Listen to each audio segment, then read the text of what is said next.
Монгол улс 13 дугаар зууны тэртегээс эхлэн хууль дүрм батлах, бодлогын асуудлуудаа шийдэхдээ нээлттэй хуралдаанаар хэлэлцсэн ирсэн уламжлалтай. Британи улсын Магна Картагаас 9 жилийн өмнө түүхэн тэмдэглэгдсэн анхны хуралдаа буюу чуулга уулзалтыг хуралдуулан анхны их засаг үндсэн хуулийг батлан Их Монгол улсын хаанаар Чингис хаанаа өргөмжилж байсан түүхтэй. Энэ цаг үеэс хойш улс орны өмнө тулгарсан аливаа асуудлыг бодлого боловсруулагчдын дунд нээлттэй хурлаар хэлэлцүүлэг явуулах замаар зохион байгуулдаг болсон юм.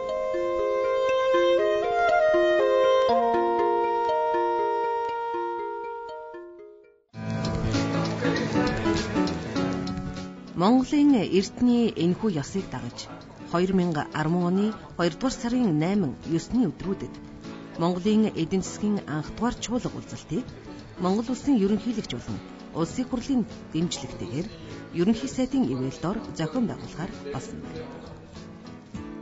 Энэхүү чуулга уулзалтын үеэр Монголын эдийн засгийн форум төрийн бус байгууллагын үндэс суурийг тавих бөгөөд энэ байгууллага нь цаашдаа эдийн засгийн чуулга уулзалтыг тогтмол зохион байгуулж явуулахын зэрэгцээ улс орны өмнө тулгарч буй хөгжлийн асуудлаар тухай бүр бодлого боловсруулагчдыг нэгдсэн зөвшөлтсөлд хүрч ажиллахад тус дэм болж ажиллана.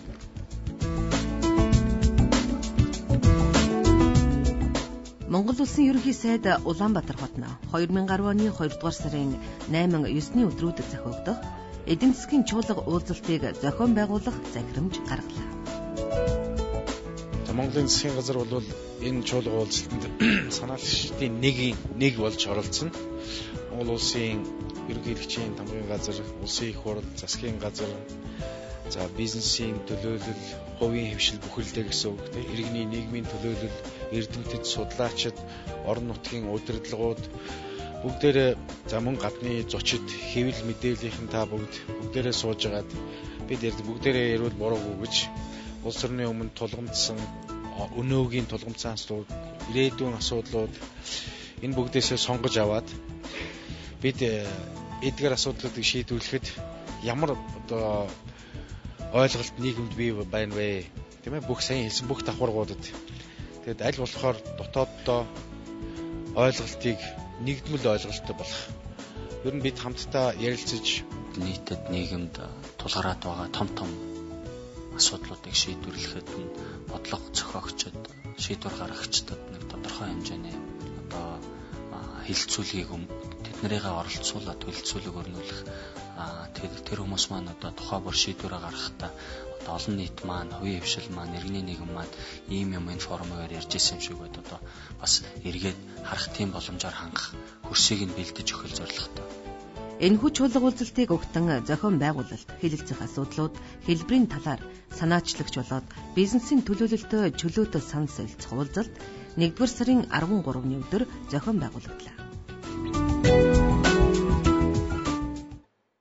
Эдийн засгийн форум гэдэг нэртэй think tank-ийн үндэс суурийг нь бид өнөөдөр тавьж байна гэж ойлгож байгаа.